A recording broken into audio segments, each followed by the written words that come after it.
Once all mezzanine framing is complete, install the mezzanine flooring. It will be installed with the length of the panels perpendicular to the joist.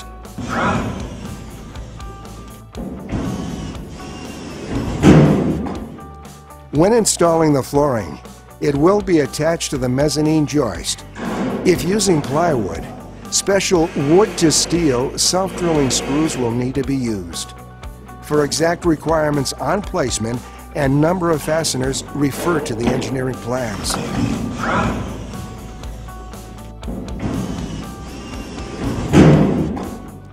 Note that in some cases, various building components will interfere with your flooring.